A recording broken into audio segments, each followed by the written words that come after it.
La identidad del derecho. Porque el caso es que durante muchos siglos el derecho ha sido entendido como un segmento importante, aunque sectorial, del espacio general de la ética. De hecho, hasta que Bentham, 1748-1831, no estableció la diferenciación entre lo que llamó jurisprudencia expositiva y jurisprudencia censoria, no se empezó a abrir paso en el pensamiento moderno la idea de que el derecho que es o ha sido no tiene por qué coincidir con el derecho que debe ser o debería haber sido. Con anterioridad a esa aportación, y en no escasa medida también con posterioridad, se ha escrito al derecho una dimensión moral muy definitoria que ha lastrado profundamente al lenguaje jurídico con un aire emocional muy cercano al que transporta consigo la noción de justicia. Solo a lo largo del siglo XIX se va expandiendo la conciencia representada en esa distinción de Bentham, y es eso lo que explica seguramente la recelosa posición del juez Holmes.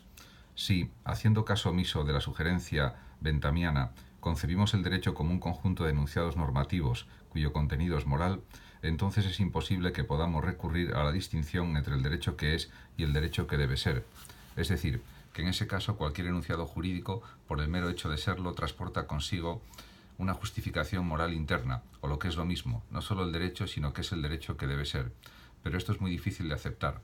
Cualquier somera ojeada a la historia nos demuestra que, muy al contrario, con las normas jurídicas se han cometido todo género de iniquidades. El derecho ha sido a veces, y con lamentable frecuencia, sigue siendo en parte, decididamente inmoral. ¿Pero qué significa eso? Pues sencillamente que aquello que define al derecho, aquello que identifica como jurídica una norma jurídica, no es un determinado componente ético o una cualidad moral. Pues bien, esta sencilla conclusión ha supuesto para la teoría jurídica un profundo desafío en cuya solución ha estado ocupada durante todo el siglo XX. Dar cuenta satisfactoriamente del fenómeno del derecho sin recurrir para ello a ingredientes morales de tipo alguno. ¿Qué es el derecho? ¿Qué son las normas jurídicas si no vehiculan ningún mensaje moral? Y siendo así, ¿dónde obtiene su presunta fuerza de obligar? ¿Cómo es posible entonces que sea vinculante? Si hay algún pensador contemporáneo que puede personificar por sí, a lo largo de toda su obra, una tiránica voluntad de dar una respuesta satisfactoria a esas cuestiones, ese es sin duda Hans Kelsen, 1881-1973, jurista austríaco, fundador de lo que se llamó en tiempos Escuela de Viena, y que en 1940, amenazado por el huracán del nazismo, tuvo que fijar su residencia en Estados Unidos. Kelsen es, por derecho propio, el punto ineludible de referencia de toda la teoría jurídica del siglo XX, y lo es precisamente porque al construir la respuesta a esos interrogantes pone en pie un esqueleto argumental destinado a presentar al derecho como una estructura formal que se explica como jurídica desde sí misma, sin recurrir a ingredientes sociales empíricos ni a rasgos ideológicos o morales de tipo alguno. Una teoría pura para dar cuenta del derecho en estado puro. Repitiendo en su enfoque la sugerencia de Bentham, Kelsen, desde las primeras palabras de su obra fundamental, afirma con toda claridad que su teoría es un intento de dar respuesta a la pregunta de qué es el derecho y cómo es, pero no en cambio a la pregunta de cómo el derecho debe ser o debe ser hecho. Y para él el derecho es un universo de normas válidas, interrelacionadas, que organizan la aplicación de actos coactivos a determinadas conductas humanas. Esto supone que toda su teoría gira en torno a la tentativa de conferir a la noción de validez de las normas un significado estrictamente jurídico, es decir, un significado que no esté impregnado de consideraciones empírico-sociales ni de connotaciones ideológicas y morales.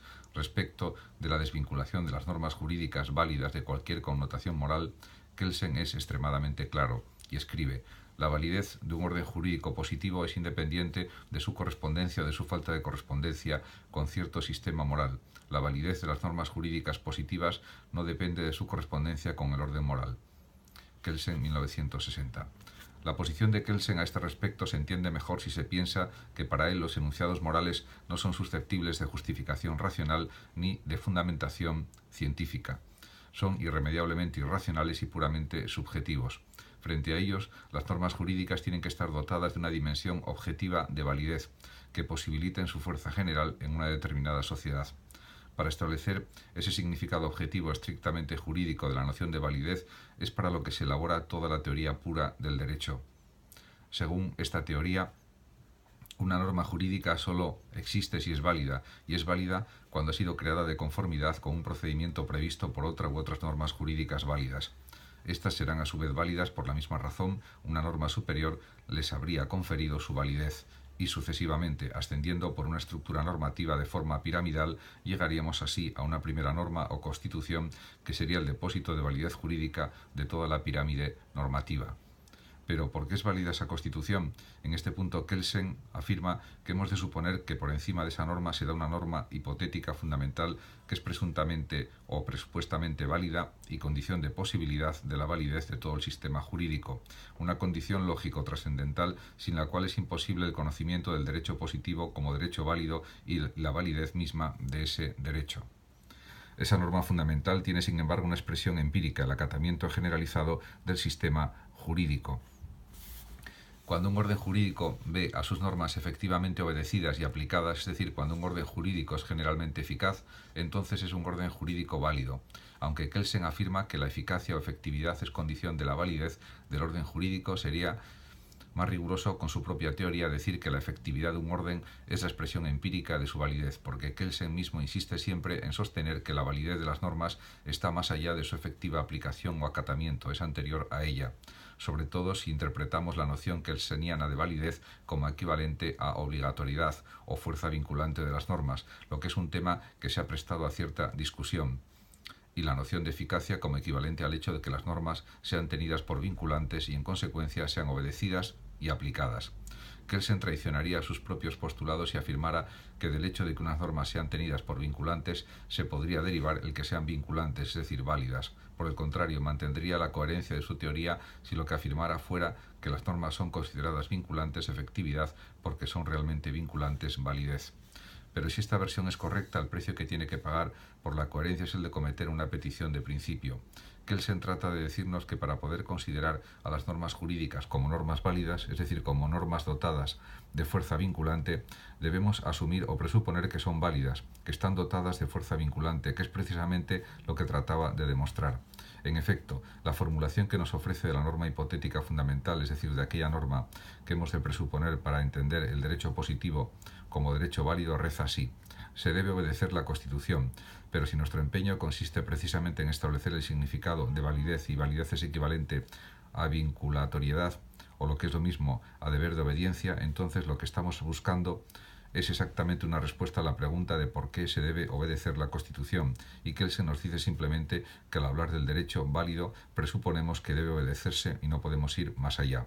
Siguiendo una particular inclinación de los neokantianos, Kelsen lamentaba que Kant no hubiera aplicado en sentido riguroso el método de la crítica de la razón pura al mundo de la moral y el derecho. Consideraba esto como una clara incoherencia de Kant, y su teoría es también una propuesta de saldar esa incoherencia estableciendo el conocimiento práctico conforme a los parámetros de la razón pura kantiana. Para ello acude a la formulación de una categoría lógico-trascendental paralela a la categoría de causalidad que denomina imputación, si A debe ser B, y que cumple en la teoría de Kelsen el mismo papel que las categorías cumplen en la filosofía kantiana del conocimiento.